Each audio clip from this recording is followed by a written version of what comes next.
Dernier invité, Éric Dénessé, directeur du CF2R, directeur du Centre français de recherche sur le renseignement. Éric, bonjour, c'est toujours un plaisir de vous avoir à distance. Est-ce que on peut dire que la communauté internationale, finalement, a préféré céder plutôt que de négocier, tant sur la question des gardiens de la Révolution que sur le nucléaire iranien ? Écoutez, ce sont surtout les Américains plutôt que la communauté internationale. Alors c'est bien sûr quelque chose qui est excessivement contradictoire et stupide. Malheureusement, ça montre bien je dirais, les hésitations et le dépassement dans lequel se trouvent les Américains aujourd'hui, qui ne savent pas comment résoudre une crise qu'ils ont contribué à créer en Ukraine et qui sont en train de changer de position aussi bien sur le Venezuela que sur l'Iran. Et finalement, ils sont peut-être en train de créer une seconde crise internationale. Tout ça me paraît excessivement irresponsable de leur part. C'est dangereux finalement de sortir de la liste des organisations terroristes et des gardiens de la Révolution. On a du mal à expliquer finalement du côté israélien la dangerosité de cette nébuleuse des gardiens.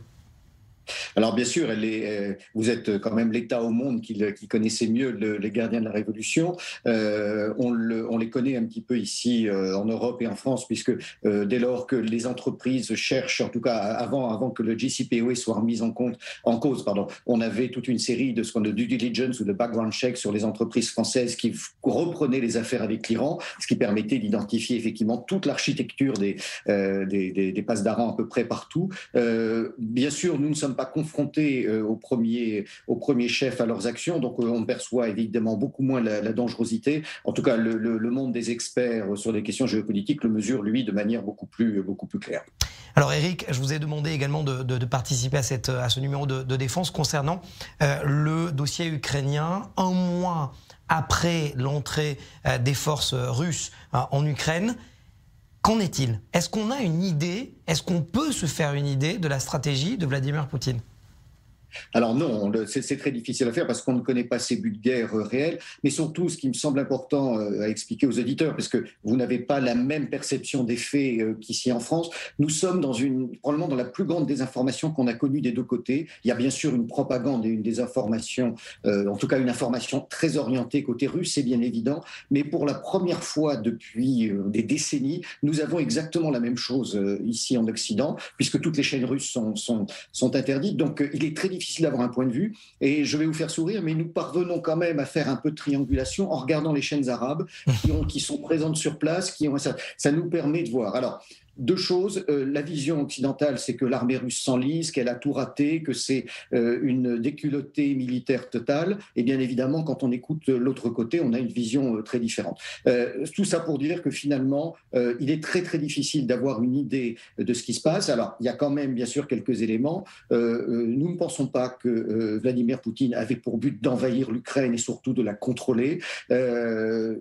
Il y a beaucoup des informations sur ce qui se passe à Mariupol et dans l'Est, puisque ce sont des populations russophones, et Vladimir Poutine, comme les Russes, n'ont pas intérêt à tuer ces populations russophones. Donc, la propagande qui est surtout faite aussi par Zelensky et son équipe brouille énormément les cartes, et je pense qu'on va être encore obligé d'attendre pour avoir une vision très claire de la réalité.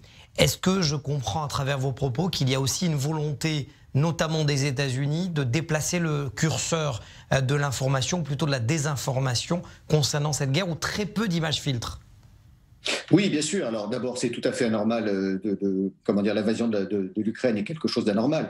Mais je rappelle que si on devait condamner systématiquement ceux qui violent la charte de l'ONU et le droit international, on devrait commencer par condamner nos amis américains pour ce qu'ils ont fait en 2003, et surtout condamner la Turquie qui occupe illégalement une partie de Chypre depuis 1974. Maintenant, ce qu'il est important à mon avis, et c'est ce qu'on essaie de faire ici, d'expliquer à l'opinion face à cette hystérie anti-russe, bien sûr, qui est fondée sur cette invasion, c'est qu'on a quand même affaire à une propagande à peu près similaire de la part de Zelensky. Et la souffrance et la terrible souffrance que rencontre la population ukrainienne est en partie de la responsabilité de l'OTAN, qui depuis 30 ans n'a cessé de provoquer les Russes, et j'insiste sur un point, aussi de l'irresponsabilité du gouvernement ukrainien, qui n'a pas respecté les accords de Minsk. Et je dois avouer que je suis très choqué de l'ensemble des discours de Zelensky, de la propagande qu'il fait, puisque cet homme qui ne représente rien, qui n'était qu'un comique il y a quelques années, qui est lui-même poursuivi dans les Pandora Papers pour avoir dissimulé sa fortune et soupçonné d'avoir blanchi 40 millions de dollars, est en train de devenir une icône, voire un héros de la liberté dans l'Occident. Et je crois qu'on se trompe vraiment je dirais, non pas de responsabilité, mais sur l'homme. Et le vrai enjeu aujourd'hui, c'est comment aider la population ukrainienne et non pas comment sauver ce régime qui est aussi corrompu que les précédents.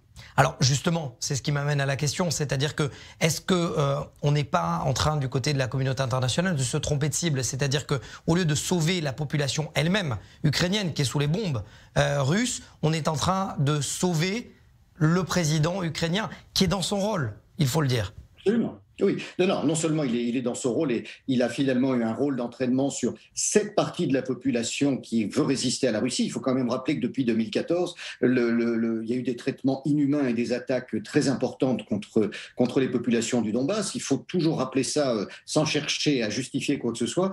Moi, je suis surtout très choqué par la manière dont Zelensky s'adresse à l'ensemble des parlements du monde entier. Il décerne des bons points et des mauvais points sur ce que devrait faire la France, sur ce que devraient faire les États-Unis. Également, j'ai vu ses réflexions sur Israël il y a quelques jours et j'ai été excessivement choqué par le discours qu'il a tenu devant la Knesset en faisant un lien entre la Shoah et la solution finale. Je trouve ça tout à fait inadmissible. Puis il y a surtout un point qui me choque, moi, c'est qu'il y a effectivement des unités néo-nazies dans l'armée ukrainienne. Ça, c'est absolument insupportable. Tous les commentateurs disent oui, et vous savez, ils ne sont pas si nombreux que ça. Moi, je dis souvent, on aurait 3 militaires néo-nazis dans l'armée française, ça ferait la une de l'actualité, ce serait un scandale sans fin. Et là, on ferme les yeux sur le fait qu'il y a des ultranationalistes qui sont probablement 800, 1000 ou 1200, et on considère ça normal. Donc il y a vraiment un jugement qui est totalement faussé par l'émotion, par des éléments irrationnels sur cette crise. Encore une fois, envahir l'Ukraine a été une très mauvaise chose pour Vladimir Poutine, il faut le condamner, mais nos pensées vont toujours aux populations ukrainiennes et pas du tout à ce régime de Kiev. D'ailleurs, les oligarques russes sont aujourd'hui poursuivis à peu près partout dans le monde et il me semble indispensable que l'on poursuive aussi les oligarques ukrainiens parce que sinon ces réseaux criminels vont s'installer dans l'Union européenne.